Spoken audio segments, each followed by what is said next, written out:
Baik, sebelumnya Assalamualaikum warahmatullahi wabarakatuh. Perkenalkan, nama saya Ratna Hamid. Jadi, guna saya membuat video ini yaitu untuk memenuhi tugas akhir saya pada mata kuliah organisasi komputer. Dan materi yang akan saya jelaskan yaitu tentang memori komputer. Bagi yang belum tahu apa itu memori komputer adalah tempat penyimpanan sementara atau permanen untuk data dan instruksi yang digunakan oleh komputer. Komponen yang digunakan untuk menyimpan data dan instruksi terdiri dari memori volatil dan memori non-volatil. Memori volatil adalah jenis memori komputer yang kontennya akan hilang atau terhapus saat kondisi hilang, seperti 1. Daya listrik dimatikan, 2. Komputer restart, 3. Sistem operasi ditutup, 4. Penggunaan daya listrik terputus. Kemudian fungsi dari memori volatil adalah menyimpan data sementara, mengoptimalkan kinerja komputer, menjalankan program dan aplikasi, dan menyimpan data yang sering digunakan. Contoh penggunaan memori volatil adalah menyimpan data sementara saat editing dokumen, mengolah data pada spreadsheet, menjalankan program dan aplikasi, menyimpan data yang sering digunakan. Yang kedua, memori non-volatil. Memori non-volatil adalah jenis memori komputer yang kontennya tidak hilang saat daya listrik dimatikan atau dikoneksi. Fungsi memori non-volatil adalah 1. Menyimpan data jangka panjang, 2. Menyimpan sistem operasi dan program, 3. Menyimpan data pengguna, 4. Menghemat data saat komputer dimatikan. Oke, baik, itu adalah penjelasan tentang komponen yang digunakan untuk menyimpan data dan instruksi, di mana memori tersebut terdiri dari memori volatil dan memori non-volatil. Selanjutnya, saya akan menjelaskan tentang jenis-jenis memori. Yang pertama ada memori utama. Memori utama terdiri dari RAM dan ROM. RAM atau Random Access Memory adalah jenis memori komputer yang menyimpan data sementara saat komputer aktif. Karakteristik dari RAM yaitu 1. Menyimpan data sementara, 2. Konten hilang saat daya dimatikan, 3. Kecepatan akses tinggi, 4. Kapasitas terbatas. Fungsi dari RAM yaitu 1. Menyimpan data yang sedang diproses, 2. Mengoptimalkan kinerja komputer, 3. Menjalankan program dan aplikasi, 4. Menyimpan data yang sering digunakan, 5. Membantu prosesor dalam menjalankan instruksi. Selanjutnya, kelebihan RAM. Kelebihan RAM yaitu 1. Kecepatan akses tinggi, 2. Mengoptimalkan kinerja komputer, 3. Meningkatkan multitasking, 4. Mendukung penggunaan aplikasi berat. Sedangkan kekurangan RAM, 1. Konten hilang saat daya dimatikan, 2. Kapasitas terbatas, 3. Biaya per bit relatif mahal, 4. Rentan terhadap kesalahan memori. Selanjutnya itu ROM. ROM atau Read Only Memory adalah jenis memori komputer yang menyimpan data secara permanen dan tidak dapat diubah atau dihapus.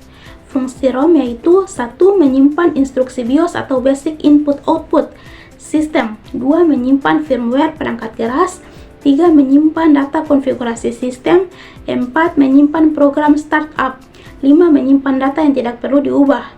Kelebihan ROM, data tidak dapat diubah secara tidak sengaja, tahan lama, keamanan data tinggi, konsumsi daya rendah. Sedangkan kekurangan ROM, data tidak dapat diubah, kapasitas penyimpanan terbatas, kecepatan akses lambat, biaya per bit relatif mahal. Yang kedua, memori sekunder. Memori sekunder terdiri dari 1. Ada hard disk drive atau HDD, adalah menyimpan data jangka panjang dengan kapasitas besar. Fungsi HDD 1. Menyimpan sistem operasi, 2. Menyimpan program dan aplikasi, 3. Menyimpan data pengguna seperti dokumen, gambar, video, 4. Menyimpan data untuk keperluan arsip, 5. Menghemat data saat komputer dimatikan. Kelebihan HDD, kapasitas penyimpanan besar, harga relatif murah per bit, tahan lama, dukungan sistem operasi luas. Sedangkan kekurangan HDD, kecepatan akses lebih lambat dibandingkan SSD, rentan terhadap kerusakan fisik, memerlukan perawatan rutin, konsumsi daya listrik lebih tinggi. 2 ada solid state drive atau SSD, yaitu menyimpan data jangka panjang dengan kecepatan tinggi. 3 ada optical disk. Optical disk adalah jenis media penyimpanan data yang menggunakan teknologi laser untuk membaca dan menulis data. Berikut karakteristik optical disk. 1. Menggunakan teknologi laser untuk membaca dan menulis data. 2. Memiliki kapasitas penyimpanan besar. 3. Tahan lama dan tidak mudah rusak. 4. Dapat dibaca dan ditulis secara optik. 5. Memiliki kecepatan akses yang relatif lambat dibandingkan hard disk. Contoh optical disk ada CD atau compact disk, 2 DVD digital versatile disk, 3 Blu-ray, 4 HD DVD. Penggunaan optical disk yang pertama, menyimpan data besar seperti film, musik, dan perangkat lunak. 2. Membuat cadangan data. 3. Mengirimkan data dalam bentuk fisik. 4. Menyimpan data untuk keperluan arsip. Kelebihan optical disk: 1. Kapasitas penyimpanan besar. 2. Tahan lama. 3. Portable. 4. Dapat dibaca di berbagai perangkat. Kekurangan optical disk: kecepatan akses lambat, rentan terhadap kerusakan fisik, memerlukan perangkat membaca khusus, biaya produksi relatif mahal. Yang ketiga, memori cache.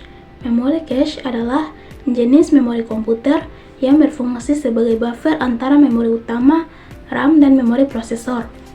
Memori cache memiliki kecepatan akses yang sangat tinggi untuk menyimpan data yang sering digunakan oleh prosesor. Fungsi memori cache: 1. Menyimpan instruksi dan data yang sering digunakan. 2. Mengurangi waktu akses data dari RAM. 3. Meningkatkan kinerja prosesor. 4. Mengoptimalkan penggunaan bandwidth. 5. Mengurangi konsumsi daya. Yang keempat, memori virtual. Memori virtual adalah teknologi yang memungkinkan sistem operasi menggunakan ruang penyimpanan di hard disk sebagai memori tambahan saat memori RAM tidak mencukupi. Fungsi memori virtual: 1. Menyimpan data aplikasi yang tidak aktif.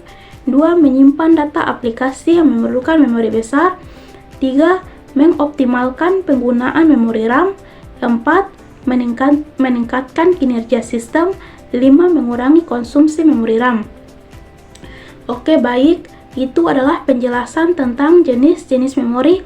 Berikut saya akan menjelaskan tentang hierarki memori. Hierarki memori adalah susunan memori komputer berdasarkan kecepatan akses, kecepatan penyimpanan, dan biaya. Berikut adalah hierarki memori dari yang tercepat hingga terlambat.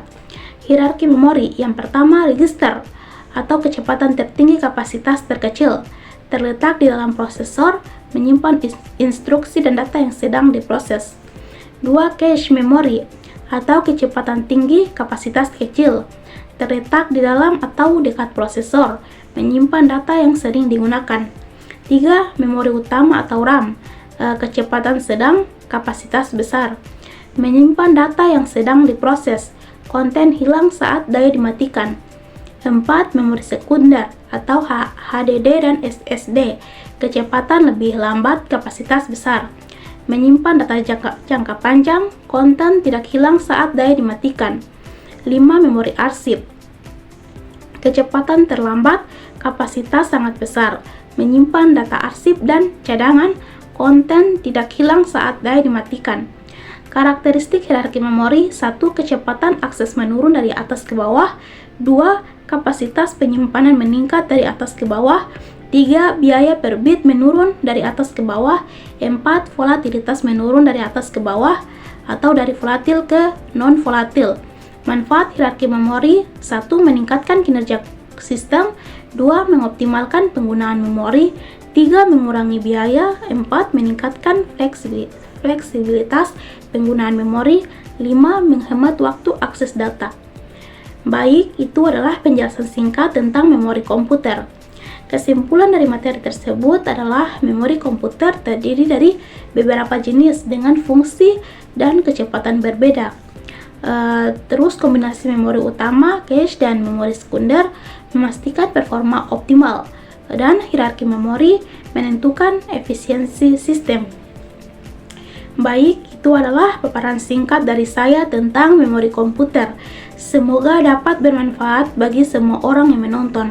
Lebih dan kurangnya, saya mohon maaf. Wabillahi taufiq wal hidayah. Wassalamualaikum warahmatullahi wabarakatuh.